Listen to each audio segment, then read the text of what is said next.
the acquisition of up to 100 Rafale fighter jets, the state-of-the-art jets with their full armament systems. This is the next delivery after the Mirage 2000 and the training of pilots. We will now deploy these Rafales alongside the training programs that correspond to this delivery. Have learned our history. If Ukraine is not credible and strong, Russia will violate its own commitments. This is why we are doing what we do today. This is my video update on this Monday afternoon, November the 17th, coming to you from Larnaca, Cyprus. Let's talk about some news. And let's start things off with Trump about to board Air Force One to head back to Washington, D.C. from Florida. And he spoke to reporters, and he said that the United States is talking to Maduro. The U.S. is in talks with Maduro, and there might be some sort of de-escalation, or at least that is what Trump was hinting at. Maybe that's what he was hinting at. Or maybe, just maybe, this is some more foreign policy trickery that the Trump White House enjoys to engage in. The Trump White House has already spoken with Maduro and his administration. The New York Times reported on the talks that took place between the White House and Maduro back in October. And the New York Times, if you believe their reporting, they claimed that Maduro, in order to avoid a conflict with the United States, he was ready to give up most of Venezuela's natural resources, their energy resources. He was ready to give the United States preferential treatment when it came to Venezuelan oil and other natural resources. He was ready, according to the New York Times, to downgrade or outright cut ties with China and Iran and Russia. And according to the NYT, this is back in October, this was still not enough for the United States. Rubio, he said, nope, not enough. You're not going far enough, Maduro. And so the talks broke down. And now you have Trump telling reporters, we may be having some discussions with Maduro, and we'll see how that turns out. But they would like to talk. Marco Rubio posted on X that the U.S. State Department intends to designate Cartel de los Soles as a foreign terrorist organization, an FTO, headed by the illegitimate Nicolas Maduro. The group has corrupted the institutions of government in Venezuela and is responsible for terrorist violence conducted by and with other designated FTOs, as well as for trafficking drugs into the United States and Europe. So this cartel has been designated a foreign terrorist organization headed by illegitimate, according to Rubio, Nicolas Maduro. And this was posted today, the 17th of November. At the same time that Trump is saying that the United States may be having discussions with Maduro. That's Trump's words, maybe having discussions with Maduro. but they would like to talk, as Trump is telling this to reporters, signaling at some possible de-escalation. You have the Secretary of State preparing the way for U.S. strikes on Venezuela.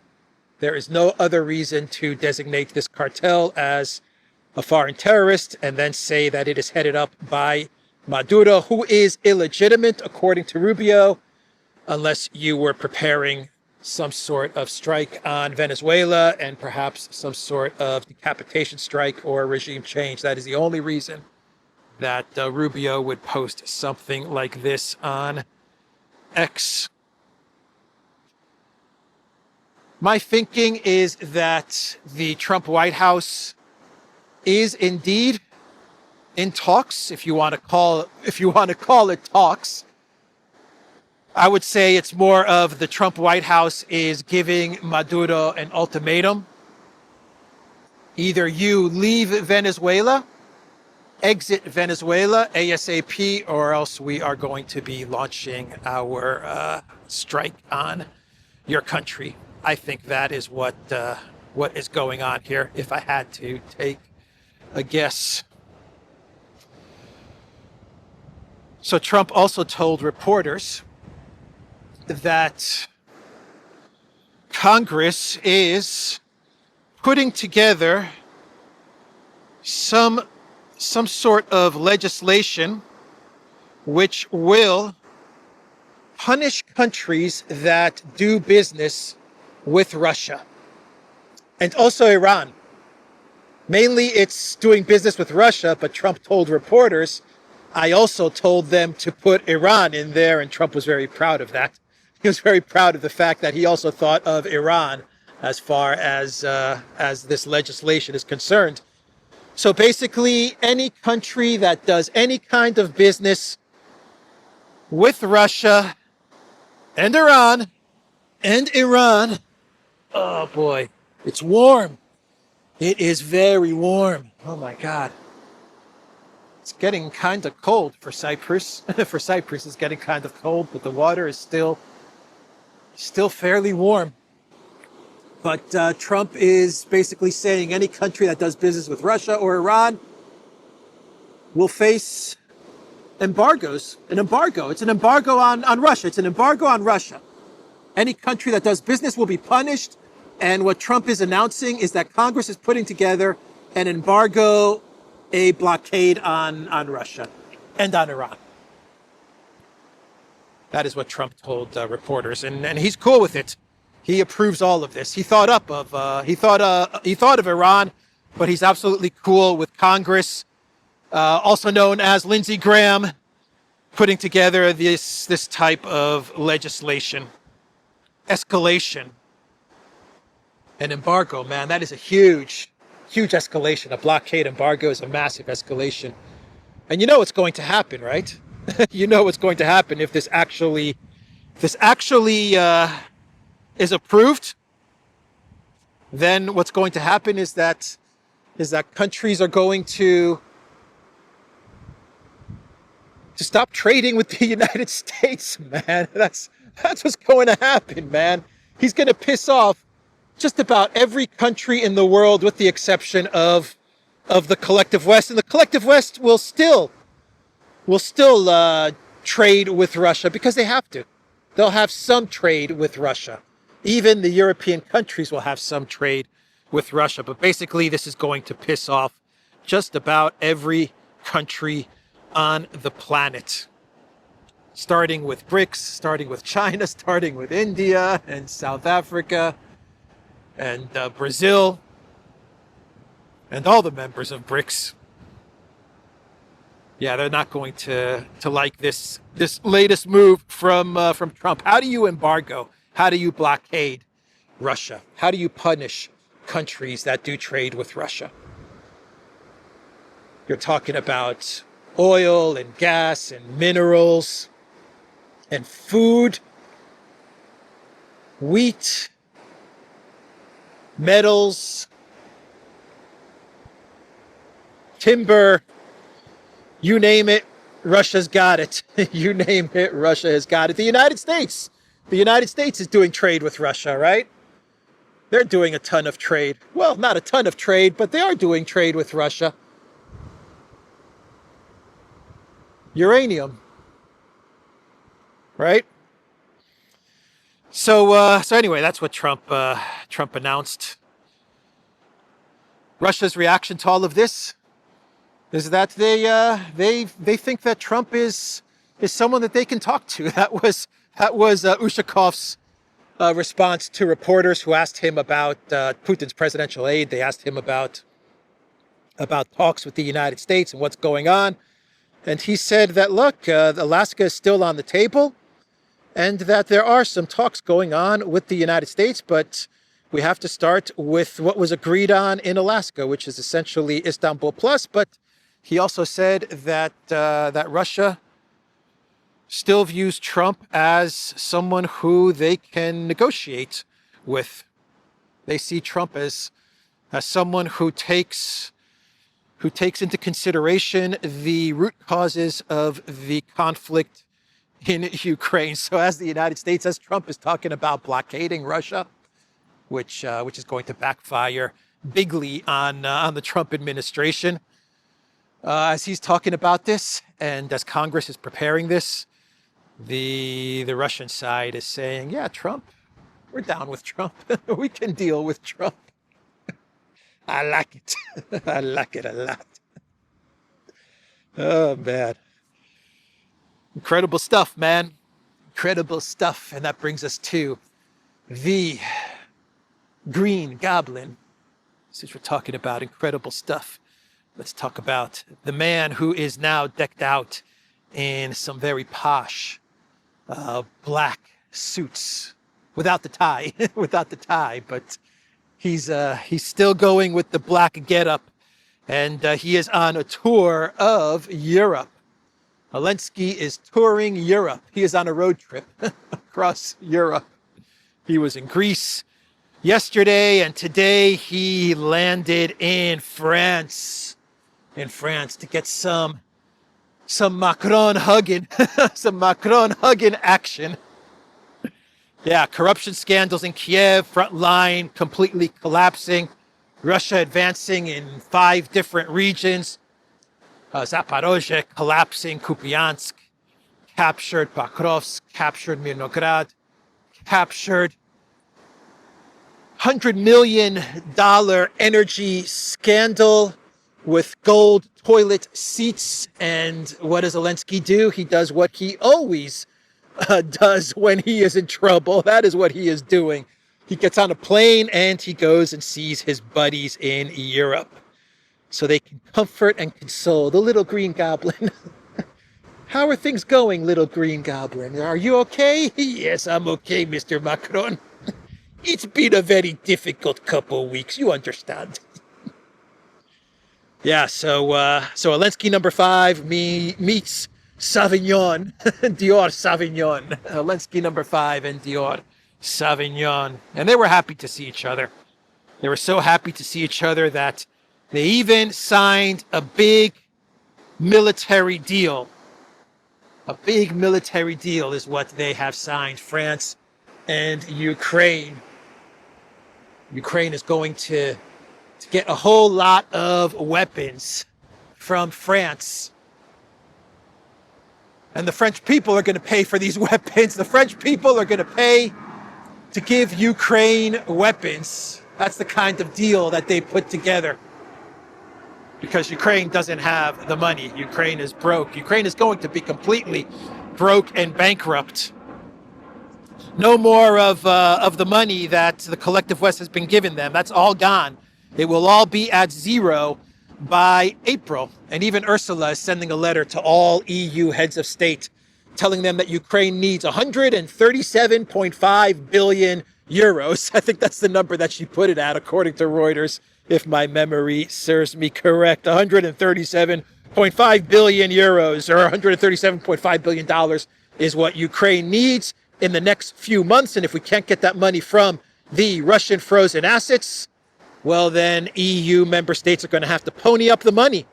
right? It's a binary choice. Either we steal the Russian frozen assets and cause a meltdown in our economies, or EU member states have to go into debt and give the money over to Ukraine, causing financial troubles in the economies of the broken, bankrupt EU member states. The binary choice. Of course, there's option number 3, which is no thank you to option number 1 and option number 2. Not interested in stealing the Russian frozen assets. Not interested in borrowing money so I can then send it to Ukraine. I am out. That is the third option that I am certain Hungary and Slovakia and possibly even the Czech Republic may opt for. But a big military deal between Zelensky and Macron, and some of the reports claim that in this deal, Ukraine is going to purchase, with French money, they're going to purchase 100 Rafale fighter jets. 100 fighter jets. And where are they going to get the pilots for these fighter jets? Don't know, don't care. But it's going to complement the 150 Gripen fighter jets that Ukraine is getting from Sweden, right? So Ukraine is building a massive, very diverse, massive Air Force, because you want your Air Force to be very diverse. And it's going to have Rafale fighter jets. They're trying to get Mirage fighter jets from Greece. But it looks like Greece didn't give over the Mirage fighter jets. It looks like Greece didn't give over the Patriots, because the only thing that was agreed on in Athens yesterday was a gas deal. Greece is going to send U.S. LNG. U.S. LNG is going to come to the port in Alexandroupoli, and then it's going to go into the Greece gas transportation system, right? It's going to head into the Greek pipelines, which are interconnected. These are not new pipelines. These are interconnected with pipelines in Bulgaria, and then towards Romania, and then from Romania to Moldova, and then into Ukraine. And they're saying it's going to end up in the Odessa region. So it's going to come as liquefied natural gas from the United States, and then it's going to make its way through existing interconnected pipelines to Ukraine. This is called the vertical gas corridor, and everyone's very excited in Europe and in the United States to see if this vertical gas corridor can actually get the gas, the U.S. LNG from Greece to Ukraine. And I'm sure that Russia is not going to do anything to disrupt the gas going from Moldova to Ukraine. I'm sure that the last leg of this corridor will be fine. It's going to be stored in Ukraine. That is the plan. But going back to the weapons, a lot of people were thinking that the gas is going to also be LNG from Greece to Odessa, and Odessa doesn't have an LNG terminal. They're talking about building a floating LNG terminal, but that's not going to happen. But the plan is to pipeline the gas from existing interconnected pipelines. But it looks like Zelensky didn't get the Patriots.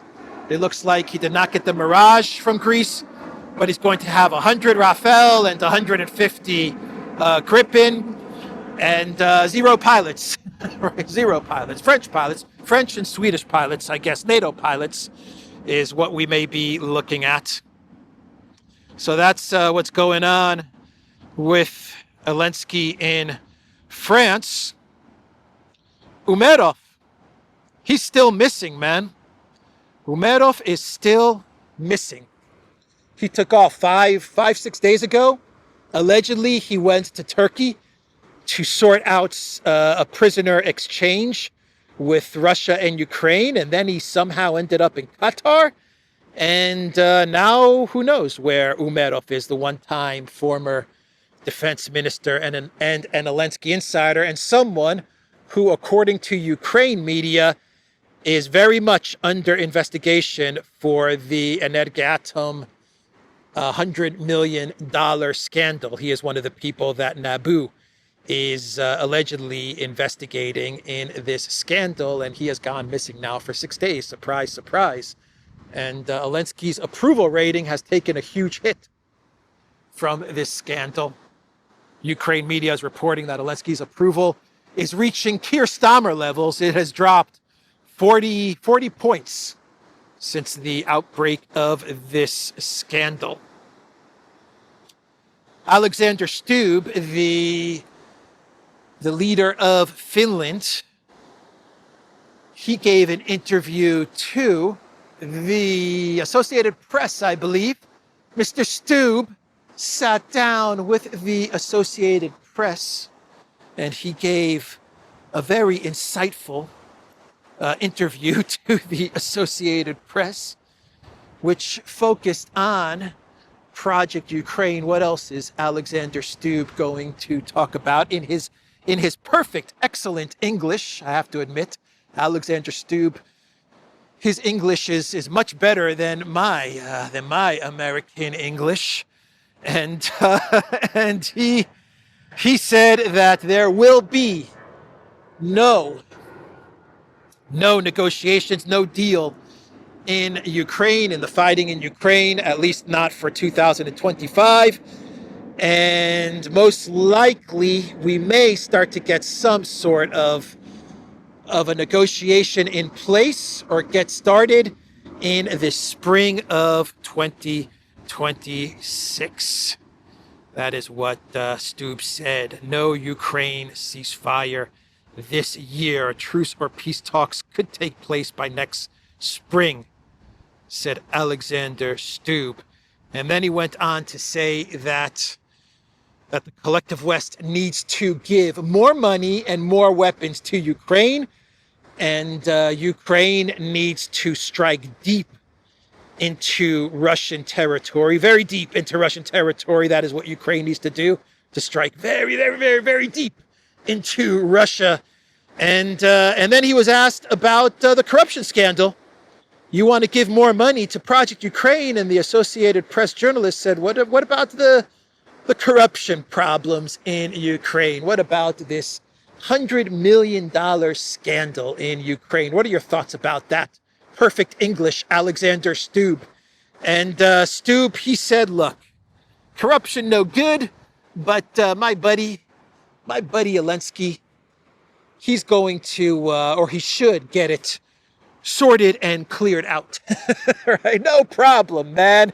100 million. Come on, Mr. Associated Press reporter. Why are you bothering me about $100 million? Come on. Finland gave that to Zelensky just this morning. We just gave him $100 million. It's nothing. He should just get it sorted and cleared out of the way, according to Alexander Stub.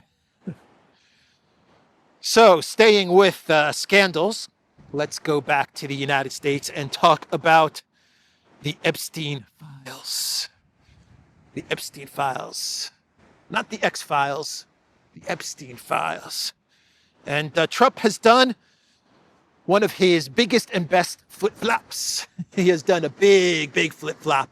He posted on Truth Social, and he told reporters before boarding Air Force One that he is okay with the Republicans voting to release the Epstein files. He is actually calling on the House Republicans to vote to release Epstein files. The vote that is going to take place in the House is connected to the Epstein Files Transparency Act, which was put forth by Thomas Massie. He was one of the politicians to put forth the Epstein Files Transparency Act.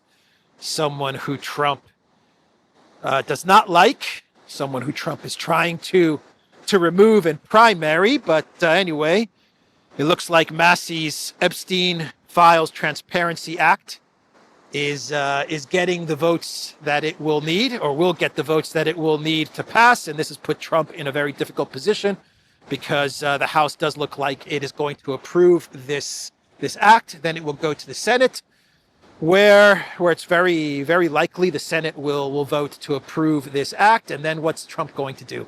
Then what is Trump going to do? He's going to have to sign this, right? It's going to end up on his desk, and he's going to have to sign this. Can you imagine Trump vetoing the Epstein Files Transparency Act? Can you imagine him vetoing such legislation? Boy, would that be disaster for for the U.S. president if that were to happen. So basically, he is now flip-flopping and telling House Republicans, just vote for the thing, vote yes for the Epstein Files Transparency Act. The aim of the bill is to make the Justice Department release all unclassified records, documents, communications, and investigative materials linked to Jeffrey Epstein. Keep in mind, unclassified. Keep in mind, unclassified. I imagine there is a whole lot of classified documents that we are never going to see. Can you imagine all of this trouble just for unclassified documents, unclassified records? Can you imagine the classified trying to understand what is classified when it comes to Epstein? Oh my God. But anyway, it's a start. Unclassified documents, records is a start. That is the Epstein Files Transparency Act, which will be voted on this week. Trump posted on Truth Social quite a long post, but he said that House Republicans should vote to release the Epstein files because we have nothing to hide. The Department of Justice has already turned over tens of thousands of pages to the public on Epstein, are looking at various Democrat operatives, Bill Clinton, Reid Hoffman, Larry Summers, and their relationship to Epstein, and the House Oversight Committee can have whatever they are legally entitled to. I don't care.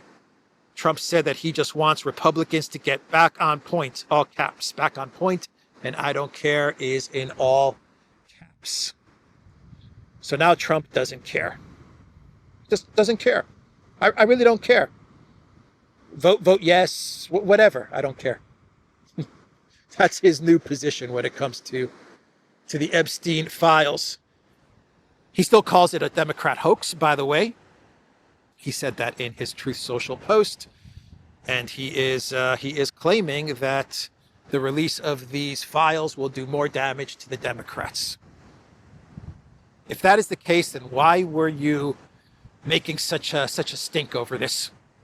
Why? Why were you making such a freaking stink over this if it's going to do more damage to the Democrats? If you know that this is going to do more damage to the Democrats, then why did you just not release this?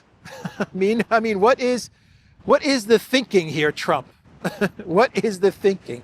Why were you making it so difficult, knowing that this is going to do more damage to the Democrats? You would think that is what the Republicans would want, right? But anyway, that is Trump's latest flip-flop. He doesn't care anymore. He just doesn't care. I just don't care. I like it and I don't care. I don't like it. I don't like it. I don't care.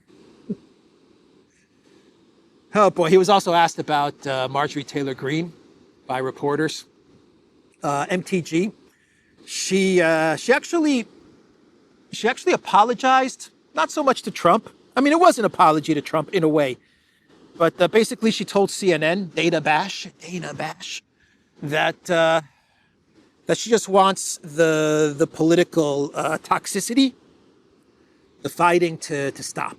She said everything is very toxic in the party right now, in the MAGA movement, and she apologized. She said, "Look, I'm apologizing for my role in toxic politics, in this toxic political atmosphere environment with the Epstein files." And you know, it was an olive branch to Trump. It genuinely was an olive branch to Trump. That's what Marjorie Taylor Greene was telling Dana Bash. And Trump was asked about this, and Trump basically said, "I don't care, man. I don't care. I don't care. I don't accept this apology, this olive branch from Marjorie Taylor Greene." He actually said Marjorie Trader Greene, because Marjorie Taylor Greene, in the interview, she said the most hurtful thing that she heard from Trump is when he accused her of being a traitor. So the reporter asked Trump about what Marjorie Taylor Greene said about lowering the temperature and about apologizing for her role in this toxic political environment. And Trump said, Marjorie Taylor Greene is what he said. He said, Marjorie Taylor Greene. So he corrected the reporter. Very, very petty. Very, very childish, actually. Something like a 5-year-old would do, right? The reporter says, what do you think about Marjorie Taylor Greene apologizing on CNN? It's Marjorie Traitor Greene is what Trump said. He also said that he doesn't believe that that Marjorie Taylor Greene is in any kind of physical danger. He also said that as well because MTG is saying that she's now facing some physical threats to her and her family. Anyway, that's that, and I think we can segue into our clown world, and our first clown world takes us back to Ukraine, takes us back to the Aned Gatum scandal, and one of the companies that is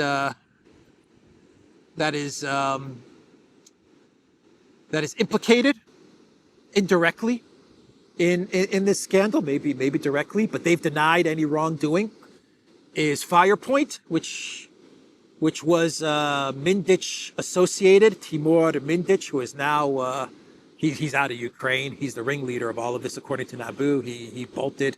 He's Audi 5000 from Ukraine, and now he's allegedly in Israel. But this is a company that he's associated with.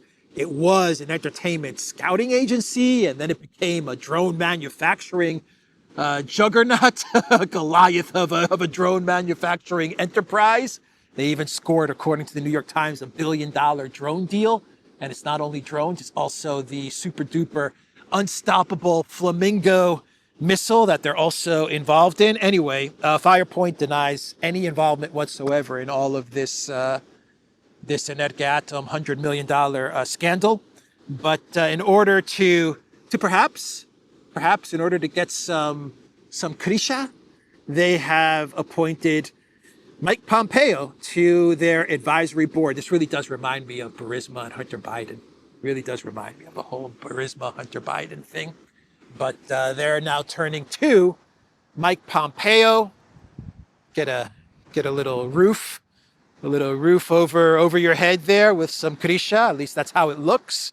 Maybe I'm wrong about this, but Mike Pompeo, very well connected with the neocons, very well connected in the U.S. deep state. He all of a sudden is now on the advisory board of Firepoint. Not a bad move, actually, if you're Firepoint, to be quite honest. It makes sense. Let's get Mike Pompeo in here and put him on our advisory board and make sure that everything remains okay with our business $1 billion drone Flamingo contract, according to the New York Times. This is all according to the New York Times, not according to me. This is the New York Times is reporting, but Ukraine media is saying that Mike Pompeo is indeed joining the advisory board of the scrutinized Ukrainian defense firm Firepoint. Former U.S. Secretary of State Mike Pompeo has joined the advisory board of a Ukrainian defense company known for its Flamingo long-range missiles, the AP reported. Interesting stuff, man. I'm getting Hunter Burisma vibes. Anyway, we'll see how all of this shakes out. We'll see what comes of the Flamingo missile. Axios is reporting that Switzerland, they lobbied Trump with gifts, gold, and gab. This is according to Axios. In order to lower the Trump tariffs, Switzerland got Trump to cut harsh tariffs by appealing directly to his tastes, according to Axios. A delegation of top Swiss business leaders arrived at the White House with lavish gifts, including a $130,000 personalized gold bar and a Rolex desk clock, plus flattery and promises of U.S. investment. Trump, who's known to appreciate gold, luxury, and business titans, warmed to the gesture. Days later, the U.S. slashed tariffs on Swiss goods from 39% to 15%. source for all of this is Axios. This is not me, but is this real? Is this real? This is really what happened? This is really what happened, and is this on the up and up, man? I don't know. Axios is doing this reporting here, and sounds very, very suspicious for Swiss business leaders to come to the White House and give all these gifts. And then Trump lowers the tariffs from 39% to 16 or 15%. I don't know. I don't know what Axios is reporting here, but I'm just reading you the news. That's all I'm doing, just reading you the news. By the way, I talked about some of the communication in the Epstein files, where an email message from Epstein and his brother, they, his last name would also be Epstein, right? So Epstein and Epstein, they were communicating, and they talked about a guy named Bubba. The reports are that Bubba is not referencing Clinton. It's referencing someone else. There are rumors who this is, but I can't confirm any of this, so I'm just not even going to go there. I'm just going to say that the reports are that this has nothing to do with Clinton, the Bubba email exchange. And that is the video. And unfortunately, I once again forgot to say subscribe and hit that like button and share this video. I'm so terrible at this YouTube stuff.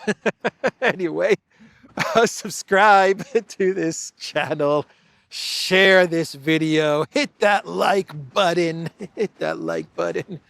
and also you can follow me on X, on Telegram. We are on Rumble, and we have a pretty cool Substack that is taking shape.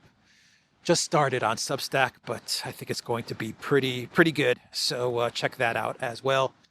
I will see everybody tomorrow. Take care.